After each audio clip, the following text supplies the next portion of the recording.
Now let's do some converging lens diagrams. Now for a converging lens, it's always kind of fat in the middle. There's a focus on either side. We usually put our objects on this side. So this is our near focus, this is our far focus. Remember to put in the center of your lens so you can do your ray tracings. Remember there are 3 rays, in, out, okay. The first one is in parallel, and then it's going to go out through the far focus. Now let's think about why that is. Suppose I have a whole bunch of rays coming in to my converging lens. By definition of a converging lens, it's going to take any of those rays and it's going to take those rays and put them through the focus. Now, whoops, I like things being color-coded. What can I say? Now my second ray is in through the near focus. And it's F-O-C-U-S. Goodness, having trouble spelling. And then it's going to come out parallel. Because remember, light is reversible.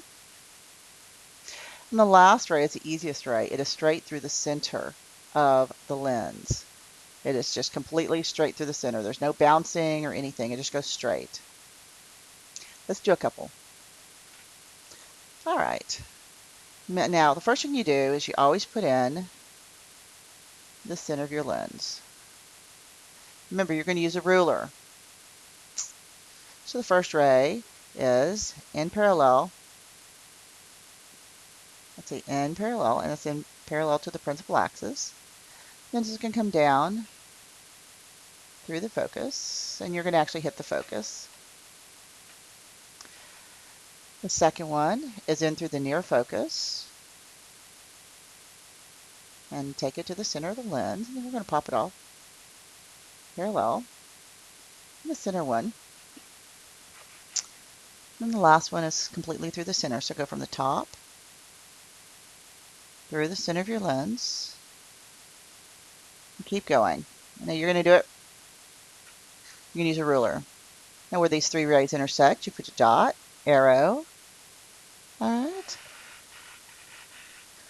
So you have an inverted, real, because the rays really did cross there. And if we look and we measure this, had I done it correctly, we'd be able to accurately measure. You'll be able to more accurately measure whether it's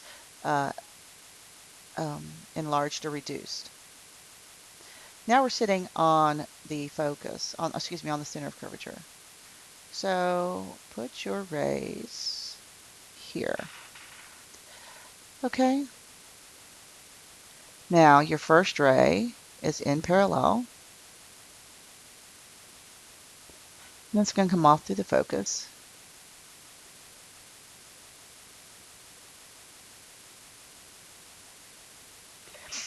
All right, the second one is in through this focus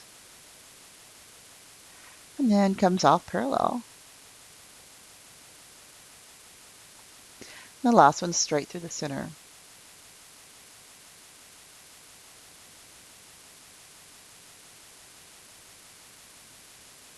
Now if we did this one correctly, this one should be straight under here. We should see it's inverted, it's real, and it actually has a magnification of 1.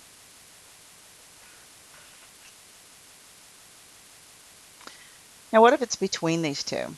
All right, put in the center of your lens. Okay, in parallel. Out through the far focus. That wasn't very parallel, was it? Well, that's not a very straight line either. Okay. In through the near focus. God, that's terrible. All right. Here we go. And then off parallel. And last one. Straight to the center. Ah, missed it. Let's pretend like it goes through here. Okay.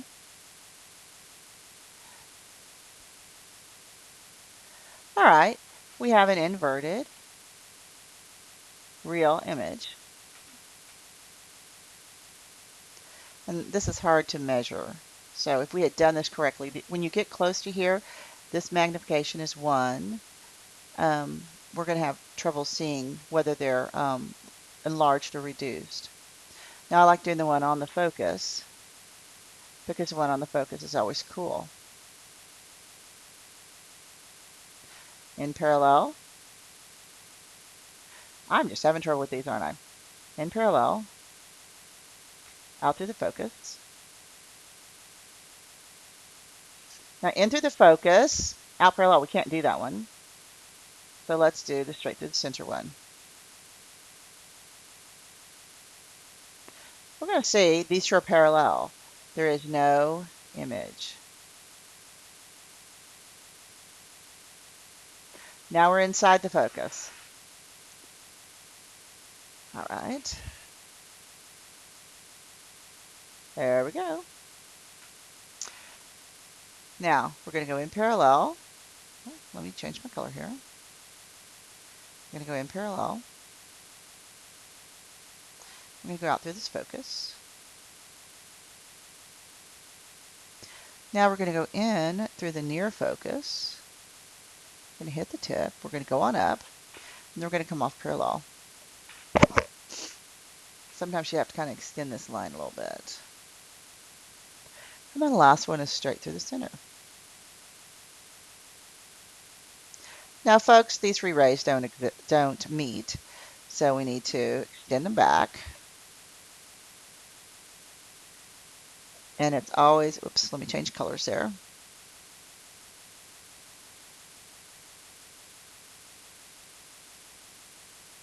And then extend back to your refracted rays.